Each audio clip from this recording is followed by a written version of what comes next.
গেল 15 বছরে টাকার মান কোথায় নেমেছে? 67 টাকার ডলার 120 টাকায় নিয়ে যান শেখ হাসিনা। বিশ্লেষকরা বলছেন, মুদ্রাবাজার, পুঁজিবাজার ও ডলার বাজার অর্থনীতির এই তিন খাতই প্রায় ধ্বংস হয়ে গিয়েছিল। মুদ্রাবাজারে ভয়াবহ দুর্নীতির কারণে 1 ডজনের বেশি ব্যাংক দেউলিয়া হওয়ার পথে ছিল। কয়েকটি ব্যাংক মার্জার করতে বাধ্য হয়। শেষ দিকে ব্যাংকগুলোতে নগদ টাকার কোনো সরবরাহই ছিল না, ফলে বন্ধ করে দিতে বাধ্য হয় সব ধরনের লেনদেন। পুঁজিবাজার থেকেও হাজার হাজার কোটি টাকা লুটপাট করেন হাসিনা সরকারের গুরুত্বপূর্ণ লোকেরা, যার পুরোটা বিদেশে পাচার হয়ে গেছে। ডলার সংকটের কারণে এলসি বন্ধ করতে হয়েছে, ফলে দেশের শীর্ষস্থানীয় ব্যবসায়ী প্রতিষ্ঠানগুলোকে তাদের ব্যবসা কার্যক্রম চালাতে হিমশিম খেতে হয়েছে। 2009 সালে আওয়ামী লীগের ক্ষমতায় আসার সময় প্রতি ডলারের দাম ছিল 67 টাকা। এই দর বেড়ে 2011 সাল পর্যন্ত ডলারের বিনিময় হার ওঠানামা করে 69 থেকে 70 টাকার মধ্যে। 2012 সাল থেকে ডলারের দাম এক লাফে 76 টাকায় পৌঁছায়। 2014 সালে হাসিনা সরকারের দ্বিতীয় মেয়াদে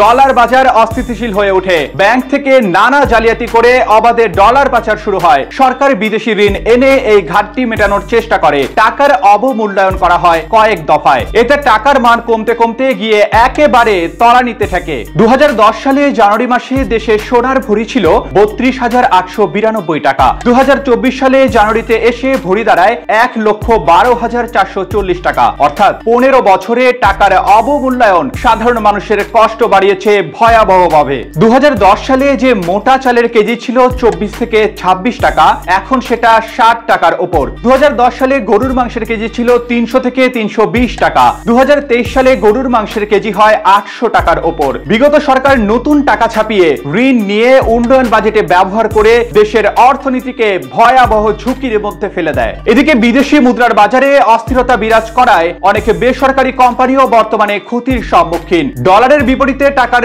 তীব্র অবমূল্যায়নের পাশাপাশি বিলম্বিত এলসি পেমেন্ট সেটেলমেন্টের কারণে এ ধরনের ক্ষতি বাড়ছে বলে খাত সংশ্লিষ্টরা জানিয়েছেন। সবচেয়ে বেশি ঝুঁকিতে পড়েছে যেসব কোম্পানির বিদেশি ঋণ রয়েছে এবং উৎপাদিত পণ্যের কাঁচামাল বেশিরভাগই আমদানি নির্ভর।